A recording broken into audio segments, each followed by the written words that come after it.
ठीक है। देखो, तो एक क्वेश्चन का डाउट है, वो बता देते हैं, देख लो।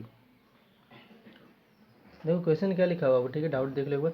Find the equations of the two lines through the origin which intersect the line. तो हमको बताना है कि ओरिजिन से, ठीक है, ओरिजिन से कोई लाइन है जो किसी एक लाइन को, ठीक है, ओरिजिन से कोई दो लाइन है जो किसी एक लाइन को π/3 के एंगल पे इंटरसेक्ट कर रहा है, ठीक है। तो यहाँ से हम वो दो लाइन खुद से ड्रॉ कर देते हैं, ठीक है। ये ऐसा कुछ ड्रॉ कर दिए, ये 0,0,0 है, तो ये π/3 बना रहा है, ठीक है, और ये वाला एंगल भी π/3 बना रहा है, ठीक है। तो बेसिकली ट्रायंगल टाइप का कुछ बन रहा है। अब बात क्या होता है ना कि हमको इस लाइन का, इस वाले लाइन का क्या इक्वेशन पता है, वो कार्टेशियन फॉर्म में गिवन है, x-3/2 y-3/1 और z/1 दिया हुआ है, ठीक है।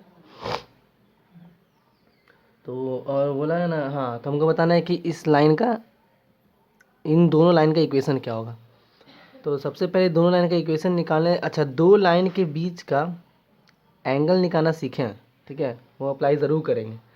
दो लाइन के बीच का एंगल क्या होता है, तो cos थीटा होता है, और हमको पता है दो लाइन के बीच का या दो वेक्टर के बीच का एंगल कैसे निकलेगा, तो दोनों लाइन या दोनों वेक्टर का डायरेक्शन रेशियो पता होना चाहिए, ठीक है।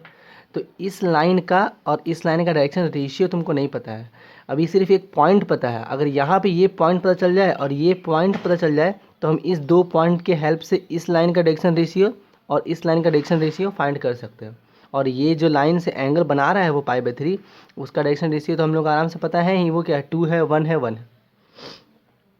तो सबसे पहले क्या कहना है कि इस लाइन पे हमको पता नहीं ये कौन सा पॉइंट है, तो हम बताएं कि लाइन पे एनी पॉइंट या फिर जनरल पॉइंट मानना सीखे हुए हैं। तो उस हिसाब से इस पॉइंट को हम लोग क्या बोल सकते हैं, चेक कर लो, इसको हम लोग लैम्डा से इक्वेट करके, ठीक है, लैम्डा के बराबर दिखा के जनरल पॉइंट तो फाइंड कर सकते हैं। 2λ+3, तो यहाँ बोल रहे क्या, 2λ+3, कॉमा, ये 1λ+3 यानी कि λ+3 बोल सकते हैं। ये 1λ सिर्फ हो जाएगा, कॉमा लैम्डा। तो ये पॉइंट मान लो ओ था, ये पॉइंट ए बोल देते हैं और ये पॉइंट को बी बोल देते हैं। मेरी बात अच्छे से समझना, ए बी बोलो मतलब ए का पॉइंट बोलो या बी का पॉइंट बोलो, सेम ही होने वाला है, क्योंकि तुम ये ए और बी जो क्या है वो एक जनरल पॉइंट है, तो जनरल पॉइंट तो सेम ही आने वाला होगा ना। तो ये बी वाला पॉइंट भी हम फिलहाल के लिए भी 2λ+3 कॉमा λ+3 कॉमा लैम्डा बोल देते हैं, ठीक है। उसके बाद खुद ब खुद देखो लैम्डा का दो वैल्यू आ जाएगा, मतलब कि दो अलग अलग पॉइंट के लिए आंसर आने वाला है, आ जाएगा, टेंशन मत लो। तो हम सबसे पहले क्या करते हैं, direction ratio of a b निकाल रहे हैं, ए बी बोल रहे हैं, ओ ए निकाल रहे हैं, डायरेक्शन रेशियो ऑफ ओ ए, क्योंकि ओ से ज्वाइन किया लाइन को, तो ओ ए बोल रहे हैं। तो ये क्या है, डायरेक्शन रेशियो 2λ+3 - 0, तो बेसिकली यही डायरेक्शन रेशियो बन जाएगा, क्योंकि इन सब में से 0 को माइनस करें तो कोई फ़र्क पड़ेगा ही नहीं। तो 2λ+3 λ+3 लैम्डा, यही हो गया डायरेक्शन रेशियो ऑफ ओ ए। अब हमको पता है डायरेक्शन रेशियो ऑफ ओ ए ये गिवन है, और डायरेक्शन रेशियो ऑफ लाइन 2 1 1 है, तो इन दोनों के बीच का एंगल निकालना पड़ेगा मेरे को। तो एंगल कैसे निकालते, याद होना चाहिए, cos theta is equal to, ठीक है, first vector into second vector और divide by magnitude of first vector into magnitude of second vector, ऐसा कुछ होता था।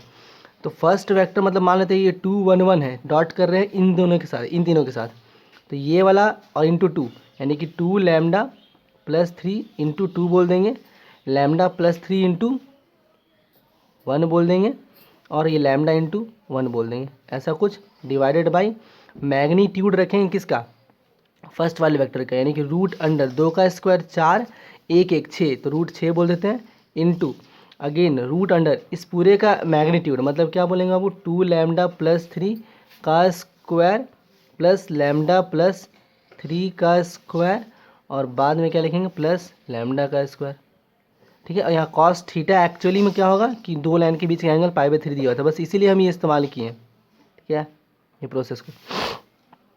cos π/3 का वैल्यू कितना होता है, 60 है, तो 1/2 होता है, ठीक है। इस पूरे को इधर भेज दो और इसको ऐसे रहने देंगे हम लोग, ठीक है। तो π/3 2 को इधर भेज दो और ये वाला पार्ट इधर भेज दो, ठीक है। यहाँ लिख दें कि √6 लिखा हुआ बाबू, ठीक है, √6 लिखा हुआ, अच्छे समझना, इंटू ये पूरा लफड़ा, इसको ब्रेक करो अब, 2λ का स्क्वायर और यहाँ पे लैम्डा का स्क्वायर, तो बेसिकली 4 लैम्डा, यहाँ 4 लैम्डा का स्क्वायर कहलाएगा लैम्डा का स्क्वायर कितना बार कहलाएगा 6 लैम्डा का स्क्वायर, अच्छे से देखना, ठीक है। प्लस यहाँ पे कितना लैम्डा आने वाला है, तो दो तो होता है, 2 2 4 4 3 12 लैम्डा, यहाँ पे 6 लैम्डा, ठीक है। तो 12 6 18 लैम्डा कहलाने वाला होगा। बस ब्रेक कर दिए, डायरेक्ट हम कर रहे हैं फॉर्मूला, ठीक है, डायरेक्ट ब्रेक कर रहे हैं। कांस्टेंट यानी कि 9 का स्क्वायर, यहाँ पे भी 9 का स्क्वायर, तो यहाँ पे भी क्या 18 होगा। जब फॉर्मूला में पूरा इसको ब्रेक करोगे तो ये आने वाला होगा, इज इक्वल टू 2 जब इधर उठ के गया था तो यहाँ पे देख लो 4 बन गया होगा यहाँ पे, तो 4 और 2, 4 2 8 लैम्डा, और यहाँ पे 2 मल्टीप्लाई होगा 10 लैम्डा यहाँ पे कहलाया होगा, ठीक है। और ये कि 11 लैम्डा, सॉरी 11 लैम्डा कहलाया होगा। और यहाँ पे 4 3 12, 12 प्लस 6 18, ये कुछ ऐसा सीन रहा होगा। क्लियर ये बात। अब क्या करेंगे, ये रूट हटाने के लिए, ये रूट हटाने के लिए रहने दो, या फिर इसको वैसा बोल दे कि देखो यार 6 6 6 कॉमन है ना, 6 6 6 कॉमन है, तो 6 निकाल लो, तो बाहर रूट 6 है, तो यहाँ पे 6 बाहर जब कॉमन निकलेगा तो रूट 6 बन के निकलेगा, यहाँ पर 6 आ जाएगा। रूट अंडर क्या आइटम रह जाएगा, सिर्फ यहाँ पे पता है लैम्डा का स्क्वायर 2 लैम्डा प्लस 3 रह जाएगा, is equal to 11 lambda plus 18, ऐसा कुछ। अब यहाँ पे क्या करना है तुमको, स्क्वायरिंग बोथ साइड कर लेना है, ठीक है। स्क्वायरिंग बोथ साइड स्टार्टिंग में भी कर ले तो कोई दिक्कत नहीं होता, स्क्वायरिंग बोथ साइड कर लेंगे तो 36 टाइम्स ऑफ लैम्डा का square plus 2 lambda plus 3 is equal to squaring यानी कि 11 लैम्डा का प्लस 18 का होल स्क्वायर कहलाने वाला होगा। क्या बोलो कहाँ पे, तो ये गलती कर दी क्या हम, 4 4 3, अरे हाँ 11 लैम्डा नहीं होगा, काफ़ी ज़्यादा होगा यहाँ पे, तो ये 2 है ना, 4 4 2 8, नहीं ठीक तो है, क्या बोल रहा है बोलो। हाँ अच्छा सॉरी,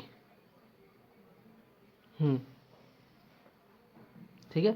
तो अभी ये काम हो सकता है आई थिंक, मल्टीप्लाई करके इसके फॉर्मूला ब्रेक करो, लैम्डा का इक्वेशन आएगा क्वाड्रेटिक के टर्म्स में, 2 इक्वेशन आ रहा होगा, निकल जाएगा। तो बोलेगा सर कि यही इस्तेमाल क्यों किए यही इस्तेमाल इसलिए कि और भी कुछ काट छाट करके देखो, कॉमन आना चाहिए। मे बी मेरा तो इसका आंसर में कुछ गलती है, मैं फिर मेरा आंसर में कुछ गलती हो रहा है कि यहाँ पे 6 लैम्डा प्लस 9 आ रहा है, ठीक है बाबू। मेरा इसको सॉल्व करने में कुछ अलग आ रहा है, थोड़ा सा कुछ गलती किए क्या, मैं एक बार क्रॉस चेक कर ले क्या। दोनों का डॉट किए थे, ठीक है, इन दोनों का डॉट किए, इन दोनों का डॉट किए और इन दोनों का डॉट किए, तो 2 लैम्डा प्लस 3 रहा। पाई बाय 3 मतलब कितना होता है, 1/2 होता है, तो 2 को रहने दी, 2 को उधर ही भेज दिए, तो 2 2 4 हुआ, 4 4 और 2 8 लैम्डा, तो 8 लैम्डा बचा, अभी लिखी ले क्या, 6 4 2 8 लैम्डा 4 3 12 प्लस 12 कह रहा है, और 2 लेके लैम्डा यहाँ पे हुआ, फिर 2 इसके साथ भी गया था, अच्छा हाँ ठीक है। देखो 2 2 4 4 8 से 12, ये 12 लैम्डा होगा 12 लैम्डा। और रहा बात 4 4 3 12, 6 12 6 18, ये रहा सीन। तो यहाँ पे दिख रहा 6 कॉमन निकलेगा, तो 6 कट जाएगा एक्चुअली में, तो ये इक्वेशन ना होते हुए क्या कहलाएगा, 6 कॉमन निकाल के काट देंगे और स्क्वायरिंग कर लेंगे, तो लैम्डा का स्क्वायर 3 लैम्डा प्लस 3 कहलाएगा बाबू। और ये 6 कॉमन निकाल लेंगे, 2 लैम्डा प्लस 3, इसका होल स्क्वायर रहा होगा। अब फॉर्मूला ब्रेक करके आराम से सॉल्व कर सकते हैं। स्टार्ट करें क्या, प्लेन, ठीक है। देखो हम एकदम सिंपल वे में डिलीवर करते हैं क्या ना, कि जैसे यहाँ पे कुछ कुछ डेफिनेशन टाइप का कुछ लिखा हुआ है, तो हम लोग उस चीज़ को अवॉइड करके एकदम जो नॉर्मल सा है एकदम ध्यान रखना, एकदम फटाफट याद हो जाएगा, ठीक है। हर चीज़ में जैसे कि वेक्टर पढ़े या स्ट्रेट लाइन स्पेस पढ़े, उसमें भी क्या था, एक लाइन का इक्वेशन का 2 फॉर्म था, एक वेक्टर फॉर्म था, एक कार्टेशियन फॉर्म था। उसी तरीके से यहाँ पे भी प्लेन का क्या होगा, वेक्टर फॉर्म होगा और कार्टेशियन फॉर्म होगा, ठीक है। तो क्या लिख रहे हैं कि एवरी फर्स्ट डिग्री, याद रखना क्या बोल रहे हैं, एवरी फर्स्ट डिग्री, ठीक है, every first degree in x y and z, ठीक है, रिप्रेजेंट अ प्लेन। याद रखना कि every first degree in x y z represent a plane. तो उसका जनरल इक्वेशन क्या बोलते हैं बाबू, ऐसे लिखा करते हैं, general equation in Cartesian form है, ठीक है। जनरल इक्वेशन प्लेन का वो क्या होने वाला है बाबू, तो a x plus b y plus c z plus d is equal to 0। अब कुछ कुछ मूल मंत्रों का जो बताएंगे, ठीक है, लिख लो कि a x plus b y plus c z is equal to 0। ये क्या है, general equation of a plane है, ठीक है।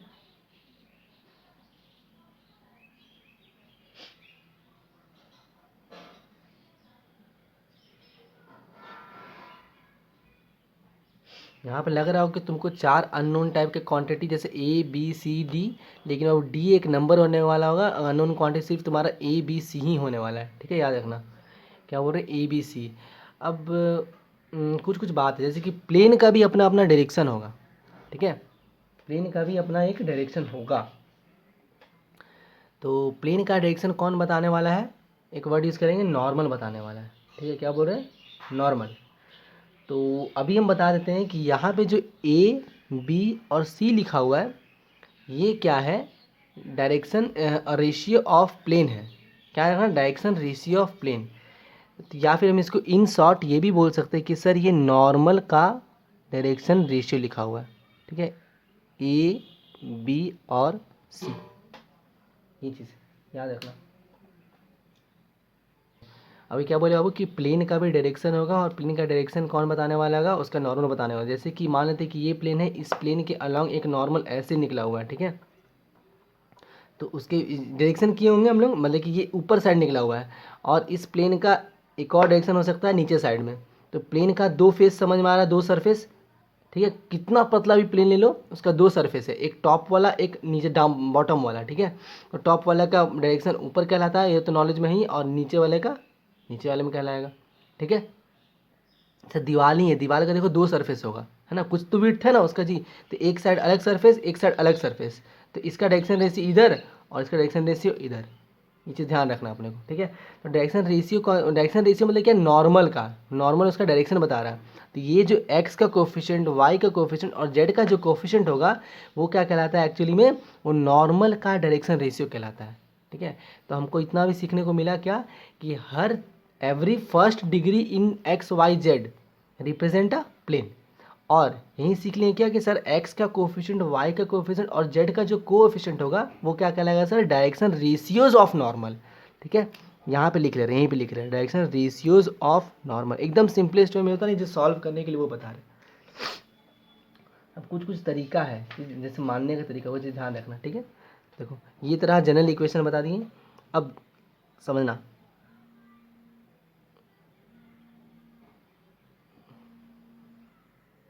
जो हम बोर्ड रखे हुए हैं, बोर्ड का नीचे वाला सरफेस होगा, उसका प्लेन नीचे साइड होगा, यानी कि उस प्लेन का डायरेक्शन नीचे साइड है। तो तुम जो अपना घर में 6 दीवार देख रहा होगा, सबका अपना अपना डायरेक्शन है, एक दीवार का दो डायरेक्शन होगा, क्योंकि वहाँ पे दो सरफेस बन रहा है, क्लियर है। तो डायरेक्शन रेशियो ऑफ नॉर्मल यहीं बता दे रहे, अभी तो फिलहाल नहीं बताना था, बट याद रख लेना, आगे बताने से बढ़िया यही बता दिए कि ए बी सी एक्चुअली में क्या है, डायरेक्शन रेशियोज ऑफ नॉर्मल है, ठीक है। अभी नॉर्मल को कुछ बात ही नहीं करने वाले। अब जो जो जैसे कि जैसे प्लेन का इक्वेशन निकालने का भी दो तीन तरीका है, वो एकदम कंठस्थ कर लेना है, ठीक है। देखो हम क्या बोल रहे थे कि प्लेन का इक्वेशन डिफरेंट डिफरेंट तरीके से निकाल सकते हैं, बट तुमको पता होना चाहिए कौन कौन सा तरीका, मतलब कि कौन कौन सा चीज़ गिवन है, तो वही चीज़ याद रखना। जैसे कि इक्वेशन लाइन, इस लाइन का इक्वेशन में क्या चाहिए था, दो एक एक पॉइंट और एक पैरेलल वेक्टर, या फिर सिर्फ दो पॉइंट। तो उसी तरीके से प्लेन का इक्वेशन का भी बहुत सारा तरीका है, ठीक है। तो सबसे पहले देखो, ये था जनरल तरीका लिखने का कि हाँ ये ऐसा कुछ, लास्ट में जब तुम पूरा इक्वेशन को सॉल्व कर देगा ना, जो हम आगे लिखवाने वाले हैं, वो इस फॉर्म में आने वाला है, ठीक है, इस फॉर्म में आने वाला है। तो ये लिख दी, इसीलिए क्या, जनरल तरीका, ठीक है। अभी देखो अभी क्या लिख रहे हैं, ये इंपॉर्टेंट है, जैसे इसका बेस्ट वे बता देंगे, इक्वेशन दोनों तरीके से सीखेंगे इसमें, ठीक है। Equations of a plane, equations of a plane passing through,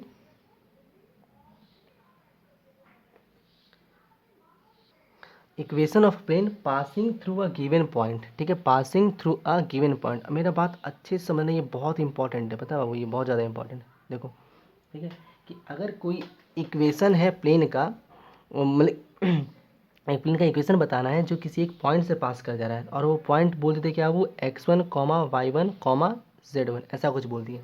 तो इक्वेशन क्या लिख सकते हो, तुमको लिखना है a x minus x one, जो यहाँ पे लिखा हुआ है ना, a x minus x one, b y minus y one, plus c z minus Z1 is equal to 0। यहाँ पे डी का इस्तेमाल नहीं करना है, वो डी खुद ब खुद आ जाए। हम पहले ही बोले ना कि यहाँ पे देखने में लग रहा है sir a b c d 4 अलग अलग टाइप का अननोन क्वांटिटी है, हालांकि एक्स वाई जेड को वेरिएबल ही रहना पड़ेगा तभी वो इक्वेशन प्लेन का शो कर पाएगा।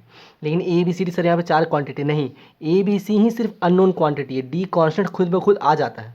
ठीक है, तो अगर तुमसे बोल रहे हैं कि equation of plane passing through a given point, वो क्या है गिवन पॉइंट ये, तो इक्वेशन तुमको ऐसे लिखना है। तो ज़रूरी नहीं है कि प्लेन जो एक ही पॉइंट से पास कर रहा हो। ठीक है, अब बात करते हैं क्या, अब बात करते हैं, देखो अब कोई और भी प्लेन पास कर रहा हो, जैसे कि और भी कोई लाइन से पास कर रहा हो, जैसे मान लेते हैं एक और ये ए पॉइंट है, ये बी पॉइंट है, तो बी बोल देते बाबू x2 comma y2 comma z2। मेरी बात अच्छे से सुनना, ठीक है, x3 comma y3 comma z3। तो ये समझो कि एक फॉर्मूला ही बन के आने वाला है, फॉर्मूला ही बन जाएगा। ठीक है, एक चीज़ सिखा देते हो, ये तो लिखे ही थे, चलो लिख देना। ठीक है, चलो एक चीज़ सिखा दे, क्या बोले, equation of plane passing through a given point. तो ऑफकोर्स ये हमको पता है कि जनरल इक्वेशन ऑफ प्लेन क्या होता है, ये होता है। तो ये प्लेन गिवन है, हमको मान लिया अपने मन से, तो ये पॉइंट से पास करा मान लेते हैं, तो ये पॉइंट इसको क्या करेगा, सेटिस्फाई तो करेगा ना बॉस। तो इसको उठा के यहाँ पे पटक दो, अपने मन से वो नहीं लिखे थे, कुछ ना कुछ तो दिमाग लगाया ही होगा बुक वाला भी, ये उठा के यहाँ पटक दो, तो क्या हो जाएगा, a(x1) b(y1) c(z1) plus d is equal to 0। ये आया।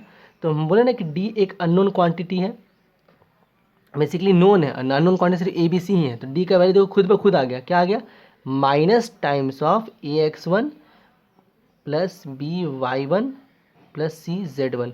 इन सब चीज़ों में ए बी सी नोन है और x1 y1 z1 मतलब कि सब नंबर है, तो डी का वैल्यू भी एक नंबर आएगा। तुमको पता था इक्वेशन ये होता है ax plus b y plus c z plus d, d की जगह पे ये लफड़ा उठा कर रख दो, यानी कि minus a(x1) plus b(y1) plus c(z1) equal to 0। इसको पूरा सिंप्लीफाई करने पे तस्वीर वही निकल के आता है जो अभी सिखा रहे थे, क्या, ax minus x1 b y minus y1 c z minus z1 equal to 0। तो कंठस्थ कर लो क्या, कि जब कोई एक प्लेन एक लाइन, जब कोई एक प्लेन एक पॉइंट से पास कर रहा होता है तो मेरे को इक्वेशन कैसे लिखना है, a x माइनस x1 यानी कि x1 y1 z1 क्या है, वो गिवन पॉइंट्स है। क्लियर है ये बात, ठीक है, वो गिवन पॉइंट्स है। तो ये एक के लिए था। ठीक है, अभी एक और चीज़ सिखाएंगे आगे, देख लो। तो मान लेते हैं ना, चलो आगे ये समझ में आ गया, आगे बढ़े कि जनरल इक्वेशन तो ये होता है, अगर वही प्लेन कोई एक पॉइंट से पास कर गया तो फटाक से ये लिख देंगे। क्लियर है, चलो देखो आगे बढ़ते हैं, एकदम इम्पोर्टेंट है, इस चीज़ को याद रखना। देखो ये कुछ रहा, तो हमको पता है कि एक पॉइंट ए था, x1 comma y1 comma z1, यहाँ से प्लेन पास किया था, तो प्लेन का इक्वेशन क्या लिख दिए थे हम, a x minus x1 plus b y minus y1 plus c z minus z1 is equal to 0, यही लिखे थे। तो अगर हमको बोला कि और भी है कोई प्लेन, और भी कोई दो पॉइंट्स हैं, ठीक है, और भी दो पॉइंट्स हैं, वो पॉइंट बी है x2 कॉमा y2 और ये z2 बोलते रहे बाबू, ठीक है, एक पॉइंट सी x3 y3 और z3 सब दिखा रहे, देखो। तो बोला क्या कि ये पॉइंट्स भी इस प्लेन से पास कर, या फिर ये प्लेन भी इस पॉइंट से पास करा है। इसका तात्पर्य क्या है, आपके पास एक इक्वेशन यहाँ पे आया हुआ है, अगर ये पॉइंट भी इस प्लेन पे लाई कर रहा है, इसका तात्पर्य ये कि ये पॉइंट इस प्लेन को सेटिस्फाई जरूर करेगा। तो फर्स्ट इक्वेशन तो निकाल चुके हैं, सेकेंड इक्वेशन कैसे निकलेगा, ये पॉइंट्स को यहाँ पुट कर देंगे। तो a x2 minus x1 plus b y2 minus y1 plus c z2 minus z1 equal to 0, ये रहा मेरा सेकंड इक्वेशन। अगर ये पॉइंट भी इस प्लेन पे है, इसका तात्पर्य फिर से सेटिस्फाई करेगा, x3 minus x1 plus b y3 minus y1 plus c z3 minus z1 equal to 0, ये रहा थर्ड इक्वेशन। अब तुम लोग के मन में सवाल उठ रहा है, सर कर क्या रहे हैं, हम एक्चुअली में कर क्या रहे हैं ना, हम ए बी सी का वैल्यू निकाल ले रहे हैं। ठीक है, क्योंकि ए बी सी ही मेरे पास अननोन क्वांटिटी है, बाकी सब तो वो x1 y1 z1 x2 y2 z2 x3 y3 z3 वो नोन है मेरे लिए, और x y z एक इक्वेशन में होना ही चाहिए वेरिएबल के तौर पर, तभी हम प्लेन का इक्वेशन बता पाएंगे। ठीक है, तो अब देखो, तो हम सिखाए होंगे क्या, क्रॉस मल्टीप्लिकेशन नाम का चीज़ होता है। ठीक है, ये देखो ये पूरा एक नंबर आएगा, ये भी एक पूरा एक नंबर आएगा, ये भी पूरा एक नंबर आएगा, ये नंबर नंबर नंबर। तो आराम से ए का वैल्यू निकाला जा सकता है कैसे, ढक देंगे इन दोनों का मल्टीप्लिकेशन माइनस इन दोनों का मल्टीप्लिकेशन, है कि नीचे में लिख देंगे इज इक्वल टू बी लिखेंगे, फिर इन दोनों का मल्टीप्लिकेशन माइनस इन दोनों का मल्टीप्लिकेशन नीचे लिख देंगे, ठीक है। और फिर सी लिखेंगे क्या, इन दोनों का मल्टीप्लिकेशन माइनस इन दोनों का मल्टीप्लिकेशन। क्या ये बात क्लियर है? बोलो कोई एक प्लेन का इक्वेशन निकालने बोला है 3 पॉइंट से, तुमको 3 पॉइंट गिवन होगा, तो तुम तीनों पॉइंट को इस तरीके से 3 इक्वेशन क्रिएट करना है। फर्स्ट पॉइंट तुम जो कंसिडर कर लेगा तो ऐसे लिखना है तुमको a x minus x one, b y minus y one, c z minus z one equal to 0, ये फर्स्ट। फिर सर और जो 2 पॉइंट्स है वो प्लेन को सेटिस्फाई करेगा जो आप प्लेन मान चुके हैं, तो यहाँ पे पुट कर दिए। देखो एक्स टू माइनस, इस तरीके से तुमको 3 इक्वेशन निकालना है, कब, जब 3 पॉइंट दिया होगा तब, ठीक है। ये स्टेप है, तरीका है, याद रखना। ये फर्स्ट वे अप्रोच है। अब सेकेंड वे सबसे आसान वाला इक्वेशन कैसे होगा, सिंपल सा डिटर्मिनांट, सिंपल सा एकदम लिखना है क्या, अगर तुमको 3 पॉइंट पता है तो वो पॉइंट ए बी सी है मान लो, ठीक है। तो x minus x one, y minus y one, z minus z one, यही अप्रोच करेंगे, हर बार करेंगे, ठीक है। देखो x two minus x one, y two minus y one, z two minus z one, x three minus x one, y three minus y one और z three minus z one equal to 0। तो ये 2 तरीका है equation of plane निकालने का, कब, जब आपके पास 3 पॉइंट गिवन हो तब। हम तुमको ये इसलिए सिखाएं क्योंकि ये जो ये 2 इक्वेशन से नहीं, ये 3 एक पॉइंट से नहीं, और भी एक तरीके से बनाया जा सकता है जो आगे आएगा काम में, बस इसलिए बताया, नहीं तो हम इसको अवॉइड कर सकते थे। 3 पॉइंट वाला डायरेक्टली यही बता देते काम हो जाता, ठीक है। बट ये तरीका भी तुमको पता होना चाहिए कि सर फिर 2 पॉइंट भी हो तो ऐसा कुछ काम किया जा सकता है, आगे दिखाएंगे एक बार, ठीक है, देख लेना काम आएगा। तो ये 2 तरीका है, अगर 3 पॉइंट पता है तो मस्त इस तरीके से अरेंज कर लेंगे। एक्स में वही लिखा था ना, x minus x one, y minus y one, z minus z one, x two minus x one नीचे, y two minus y one, z two minus z one, x three minus x one, y three minus y one और z three minus z one. ये determinant solve कर लो, equation of plane आ जाएगा, ठीक है। फिलहाल अभी हम इसी टॉपिक पे बात करने वाले हैं। क्लियर है बाबू, हटा दें हम क्वेश्चन दें दोनों, तुम्हें बता दें कि दोनों तरीके से देखो आंसर कैसे सेम आने वाला है, बट तुमको दोनों पता होना चाहिए क्योंकि हम बता रहे हैं ये इक्वेशन वाला बहुत इंपॉर्टेंट है। आगे एक और कुछ अलग कंडीशन होता है, कोई और एक प्लेन या कोई एक नॉर्मल वेक्टर देता है जिसका हम लोग इस्तेमाल करने वाले हैं, बस इसीलिए बोले कि ये इक्वेशन भी जरूरी है तुमको जानना, ठीक है। याद रखना कि जब 3 पॉइंट या 2 पॉइंट भी हो तो वैसे काम कर सकता है, ये मान लो नहीं होता 2 पॉइंट हो तो तुम ऐसे लिखता है, सेकंड 2 ही इक्वेशन बन पाता तुम्हारे पास, इसलिए बोल रहे, ठीक है। आगे बढ़ते बाबू, हटा दे रहे। देखो अब आते डायरेक्ट क्वेश्चन पे आते हैं, ठीक है। एक एग्जांपल देंगे, दोनों तरीके से बता के सिखा देंगे ताकि तुमको दिक्कत ना हो समझने में कि कैसा था। एक पॉइंट लिखा हुआ बाबू 2,2,-1, एक पॉइंट है बी लिखा हुआ है, ठीक है बाबू 3,4,2 बोल दे रहे हैं, और एक पॉइंट सी लिखा हुआ है 7,0,6। हम पहले ही बोले जो भी दिक्कत होगा सामने से बोले कि हाँ ये समझ में नहीं आया वापस से बताइए, ठीक है। तो सबसे पहला अप्रोच वो डिटर्मिनांट वाला तरीका, ठीक है। x माइनस एक्स वन, तो तुम डिसाइड कर लिया कि सर ये x1 वाला है, ये x2 वाला है, ये x3 वाला है, ठीक है। तो x माइनस एक्स वन का तात्पर्य क्या हुआ, x minus two, x minus x one, y minus y one यानी कि y minus two, z minus z one मतलब z प्लस वन हो गया। अगला पुट करना इन x y z की जगह पर इन सब पॉइंट को पुट करना होता है। तो 3 माइनस 2 1, 4 माइनस 2 2, 2 प्लस 1 3, अगला 7 माइनस 2 5, 0 माइनस 2 6 प्लस 1 7 लिख दिए। अब इसको एक्सपेंड कर दो, तो इसको पकड़ के एक्सपेंड करें सर, आगे में x माइनस टू लिखेंगे ब्रैकेट, इन दोनों का मल्टीप्लिकेशन 14 हो जाएगा, बीच में माइनस का साइन आता है, इन दोनों का मल्टीप्लिकेशन -6 होगा, लेकिन -6 + 6 में कन्वर्ट हो जाएगा, काम खत्म। माइनस लिखेंगे, y माइनस टू बोलेंगे, फिर से जब ढके पूरा तो 7 1 7 कहलाएगा, -5 और 3 15 कहला जाएगा, ऐसा कुछ, प्लस फिर से ये सेकंड लास्ट वाला z प्लस 1 लिखेंगे, इस पूरे को ढक दे रहे हैं, तो 1 और -2 क्या कहलाएगा, -2 -5 2 10 कहलाने वाला होगा।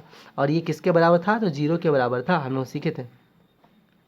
सॉल्व करो इसको, तो यहाँ पे लिख दें कि x माइनस टू लिखा हुआ है, ये 20 लिखा हुआ है, ठीक है, माइनस y माइनस टू लिखा हुआ है, और यहाँ पे सॉल्व करने पे कितना आएगा, 15 में से 7 चला गया तो -8 क्या लगेगा, तो ये +8 बोल दो डायरेक्टली हम यहाँ मल्टीप्लाई में, ठीक है, प्लस -12 है, तो यहाँ ऐसा बोलते कि एक्चुअली माइनस क्या आएगा, z प्लस 1 माइनस सिर्फ 12 × 12, इक्वल टू 0। अब ज़रा सॉल्व करके देखो तो 20 इंटू एक्स 20x और 20 इंटू -2 -40 हो गया। 8 इंटू वाई 8y और ये 8 इंटू -2 -16 हो गया।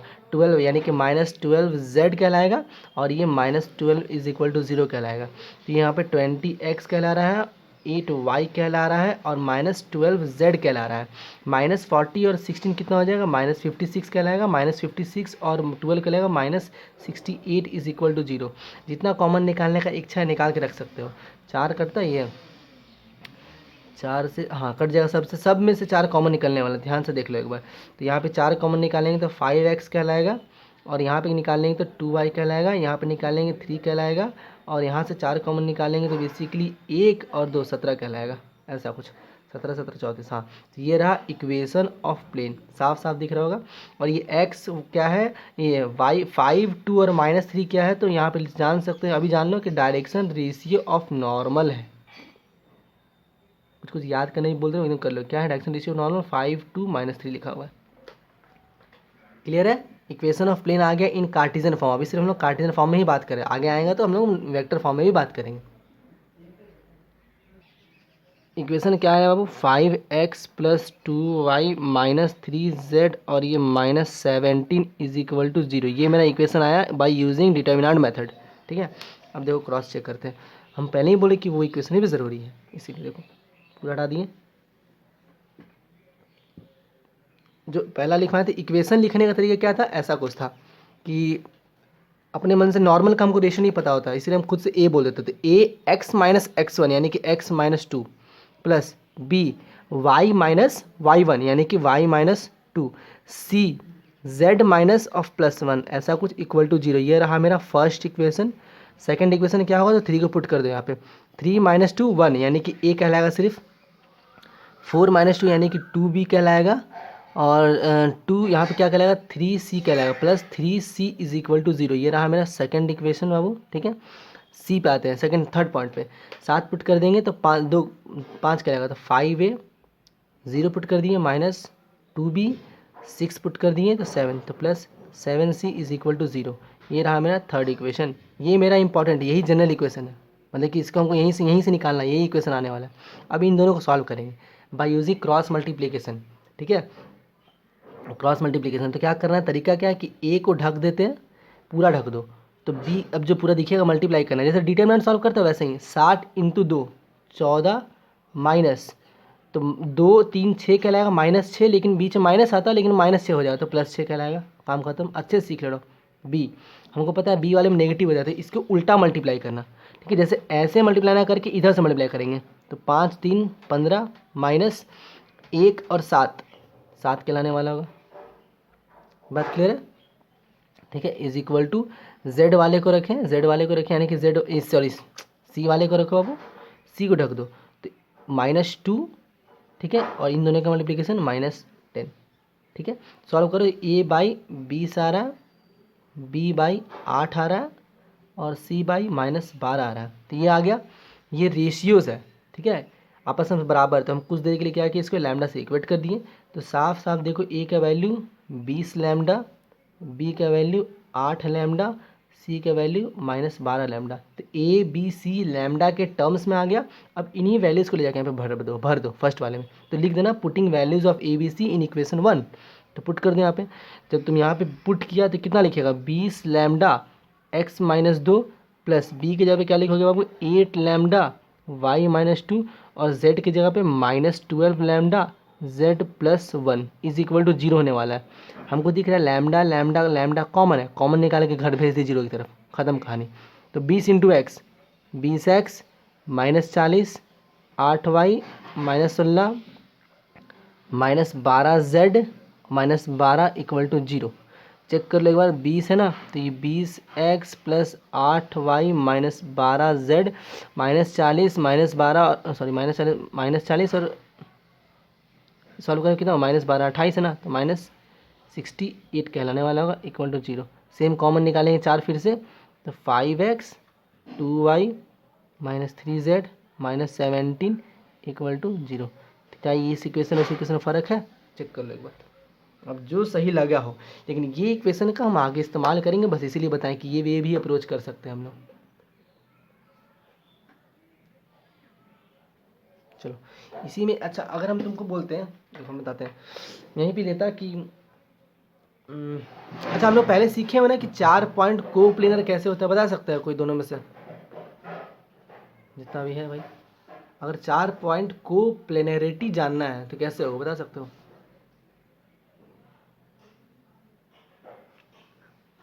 मतलब क्या?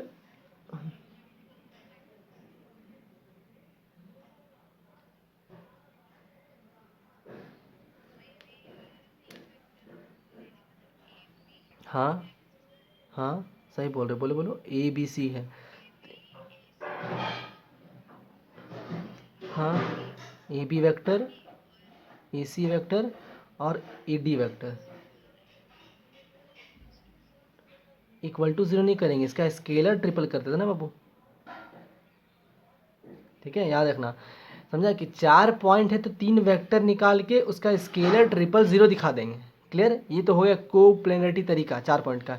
लेकिन अब यहाँ पे एक नया चीज़ भी सीख लिए प्लेन में, क्या कि 4 पॉइंट अगर को प्लेनर है विच मीन्स कि वो एक प्लेन में लाई कर रहा है, तो उनमें से पहला 3 पॉइंट से प्लेन का इक्वेशन निकालना, जो प्रोसेस अभी सिखाए हम लोग, निकाल लेंगे और चौथा पॉइंट को प्लेन में पुट कर देंगे। अगर पुट करने पे वो इक्वेशन सेटिस्फाई करता है, इसका मतलब क्या था कि चौथा पॉइंट भी उसी प्लेन पे लाई कर रहा था।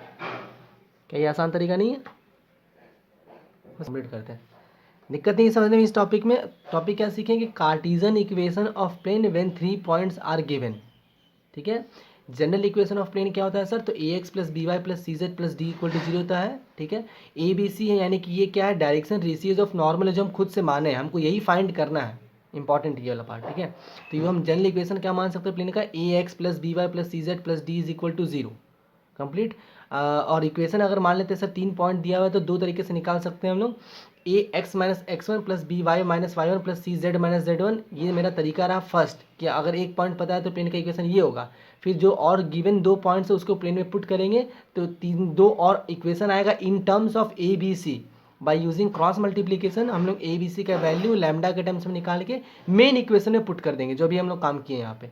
ठीक है, तो उससे हम लोग को समझ में आ सकता है कि हाँ प्लेन का इक्वेशन क्या है। या फिर एक और तरीका था कि अगर 3 पॉइंट है तो डिटर्मिनेंट में पुट कर दो, डायरेक्ट आंसर आ जाएगा। और ये जो भी हम लोग पढ़ रहे हैं कार्टेशियन फॉर्म पढ़ रहे हैं, हम लोग प्लेन नहीं पढ़े। याद रखना फ़र्क नहीं है, इसको भी हम लोग चाहेंगे तो प्लेन फॉर्म कार्टेशियन फॉर्म में से हम लोग वेक्टर फॉर्म में कन्वर्ट कर सकते हैं। अभी हम लोग वेक्टर पढ़ेंगे तो वेक्टर में दिखा देंगे कि कन्वर्ट करने पे यही इसी टाइप का इक्वेशन आता है, यानी कि एक्स वाई जेड और कोई डी के टर्म्स, नंबर के टर्म्स में आने वाला होगा। चलो आगे बढ़ते हैं।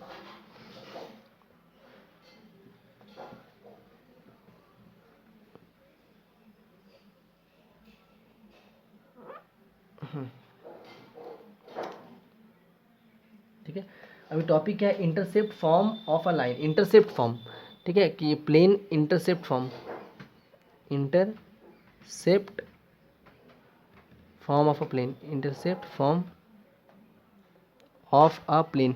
थोड़ा सा ये कंफ्यूजिंग रहता है। ठीक है, मैं बहुत लोग सवाल पूछा था मेरे से पहले भी, लेकिन हम बस समझाए थे कि अब ये एज अ मान लेना है रेफरेंस। ठीक है, क्या होगा ना, जैसे कि तुमको बताते हैं ऐसा कुछ ये। ठीक है, तो प्लेन का दूरी ओरिजिन से, ठीक है, दूरी बोलो या फिर ऐसा बोल दो, इंटरसेप्ट फॉर्म है। तो स्ट्रेट लाइन में सीखता होगा कि इंटरसेप्ट फॉर्म क्या होता है कि सर एक ऐसा लाइन जो एक्स एक्सिस या वाई एक्सिस में जितना इंटरसेप्ट कट कर रहा है उसी को हम लोग बोलते हैं क्या? इंटरसेप्ट, है ना। उसी तरीके से प्लेन जो होगा वो तीनों एक्सिस में कितना इंटरसेप्ट कट कर रहा है। अब जैसे तुमको कैसे ही समझाएं, 3D व्यू है।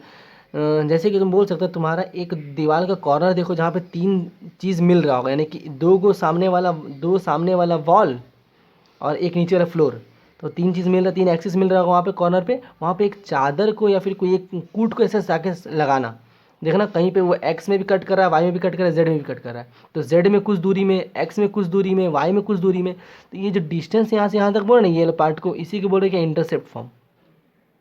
आ रहा बात समझ में? तो मान लेते हैं कि ये प्लेन है ऐसा कुछ, प्लेन तो इतना छोटा होगा नहीं, बहुत बड़ा होगा, बट हम बोल रहे कि एक्सिस में इस तरीके से कट करके वो फैल गया, पार हो गया। तो एक्सिस पे कितना दूर पे कट किया जाके, तो मान लेते हैं ये एक्स है बाबू, ये वाई है और ये जेड बोल दे रहे हैं। तो एक्स में मान लेते हैं ये a,0,0 पे कट किया, वाई में 0,b,0 पे कट किया और जेड में 0,0,c पे कट किया। तो इक्वेशन ऑफ प्लेन डायरेक्टली लिखा जा सकता है सर कि x by a plus y by b plus z by c is equal to 1। ये रहा intercept form of a plane, मतलब कि एक प्लेन एक्स इंटरसेप्ट में, एक्स में, वाई में और जेड में जितना दूरी पे जाके कट कर रहा है उसको हम लोग इंटरसेप्ट फॉर्म बोल रहे हैं। कुछ दिक्कत समझने में क्या बोल रही है ये वाला पार्ट, थोड़ा सा ऐसा कुछ कन्फ्यूजन नहीं ना?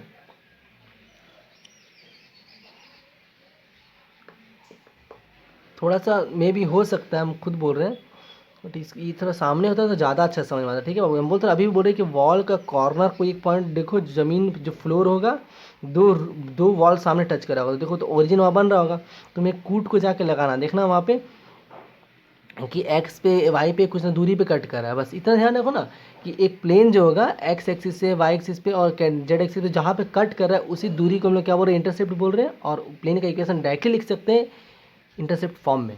ठीक है, वो कैसा कुछ लिखा हुआ है कि एक्स में ए पे कट किया, ऑफकोर्स एक्स एक्सिस का बात करें तो वाई जेड जीरो लिखेंगे, वाई का बात करें तो एक्स जेड जीरो लिखेंगे, और जेड का बात करें तो एक्स वाई जीरो लिखेंगे। तो इस तरीके से हम लोग बोल सकते हैं कि intercept form of a plane.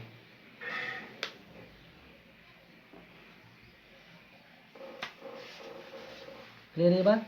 ठीक है, तो ये कुछ ऐसा है एकदम छोटा सा, एकदम बेसिक जिसको एक बहुत बेसिक इक्वेशन बोल रहे हैं। लिखा हुआ कि write the equation of plane whose intercept on the coordinate axes are -4 2 और 3। तो -4 2 एंड 3 ऐसा कुछ कट कर रहा है, तो हमको बताना प्लेन का इक्वेशन क्या होगा। तो अभी सीख लेना बिंदास, x by -4 plus y by 2 plus z by 3 is equal to 1। तुम इसको अच्छे से इक्वेशन में लिखना है, यहाँ पे ये नॉर्मल नहीं कराएगा, पहले तुमको एकदम सिंप्लीफाई करना है अच्छे से। ठीक है, तो 4 2 और 3 का एलसीएम बेसिकली क्या आने वाला, 12 आने वाला है। ठीक है, एलसीएम पहले लिखेंगे, तो -x ऐसा बोल रहे हो, यहाँ माइनस लिखा हुआ है। ठीक है, तो ये एलसीएम 12 लिखेंगे, 4 से 3 बार में जाएगा तो -3x बोल देंगे, 2 से 6 बार में तो 6y बोल देंगे, और 3 से 4 बार में तो 4z बोल देंगे इज इक्वल टू 1। तो -3x plus 6y plus 4z is equal to 12। ये रहा equation of plane, standard equation of plane. ठीक है, अब तुमको अगर हम एक चीज़ सिखाते हैं कि जब कभी भी ऐसा इक्वेशन लिखा हुआ है, ठीक है, ऐसा इक्वेशन लिखा हुआ है, तुम आराम से पता कर सकता है कि सर वो प्लेन एक्स इंटरसेप्ट में, वाई इंटरसेप्ट में और जेड इंटरसेप्ट में कितना कट किया होगा। तो बस तुमको कन्वर्ट करने आना चाहिए। जैसे कि अभी मैं एक इक्वेशन लिख के दिखाया था, वहाँ पे क्या आया था मेरा, 5x plus 2y minus 3z is equal to 17 आ रहा था। तो ये equation standard equation of plane है। बट अगर बोलें कि ये प्लेन इंटरसेप्ट में कितना, यानी कि x में कितना कट कर रहा है, y में कितना कट कर रहा है, तो 17 को नीचे भेज दो, इस स्टैंडर्ड फॉर्म में लाना है। ठीक है, 17 को नीचे भेज देंगे तो x 17/5 कहलाएगा, प्लस y कितना कहलाएगा, 17/2 कहलाएगा, और माइनस तो नहीं रखेंगे, प्लस रखेंगे, z ये क्या कहलाएगा, -17/3 कहलाएगा इज इक्वल टू 1। तो ये कुछ ऐसा कहलाएगा, ये रहा intercept form of a line. तो किसी भी इक्वेशन को, प्लेन का इक्वेशन को आराम से तुम इंटरसेप्ट फॉर्म में कन्वर्ट कर सकते हो। क्लियर है? चलो फिर ठीक है, चलो बाबू ठीक है, तो बस आज के लिए इतना ही रहने देते हैं। ठीक है, चलिए, थैंक यू।